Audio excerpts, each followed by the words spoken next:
Stéphane Séjourné vient à peine de prendre ses nouveaux quartiers de ministre de l'Europe et des Affaires étrangères, en remplacement de Catherine Colonna, que déjà les moqueries pleuvent. Depuis sa nomination le 11 janvier dernier, l'ex-secrétaire général de Renaissance est la cible des internautes, qui ont remarqué ses fautes de français lors de ses prises de parole.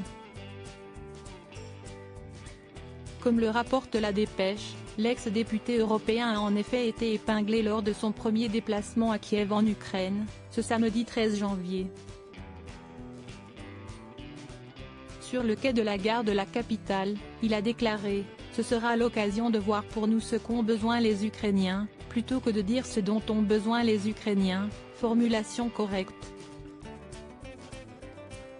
Autres erreurs. Si est en Ukraine que se joue aujourd'hui la défense des principes fondamentaux du droit international, alors qu'il fallait dire les principes fondamentaux. Isabelle Balkany n'a pas tardé à réagir sur X, anciennement Twitter, en écoutant son discours. Heureusement que Stéphane Séjourné a été nommé aux Affaires étrangères. Car, à l'évidence, le français lui est étranger, s'est-elle moquée sur son compte. En guise d'image, l'épouse de Patrick Balkany a publié une capture d'écran du nouveau ministre pendant son discours, avec ses erreurs marquées en rouge juste en dessous. Ironie du sort, Isabelle Balkany a elle-même commis une faute en écharpant l'homme politique. Il fallait écrire Stéphane Séjourné a été nommé sans accent sur l'auxiliaire avoir. Léa culpa de ne pas m'être relue. S'est excusée la principale intéressée dans l'espace réservé aux commentaires, commettant au passage une faute de frappe, mea culpa. Supérieur à qui sont les ministres du gouvernement Attal? Ce handicap dont a souffert Stéphane Séjourné.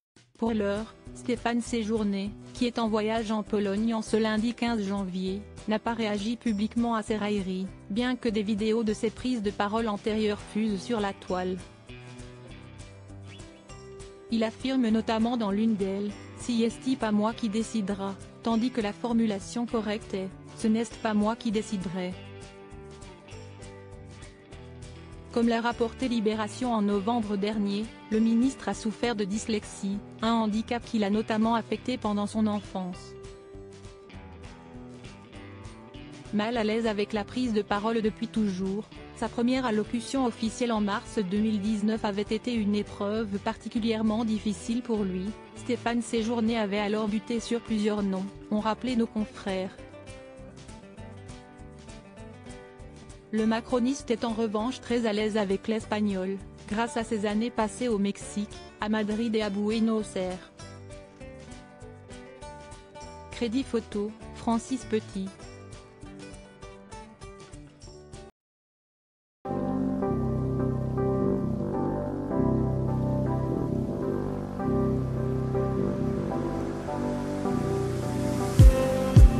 Just need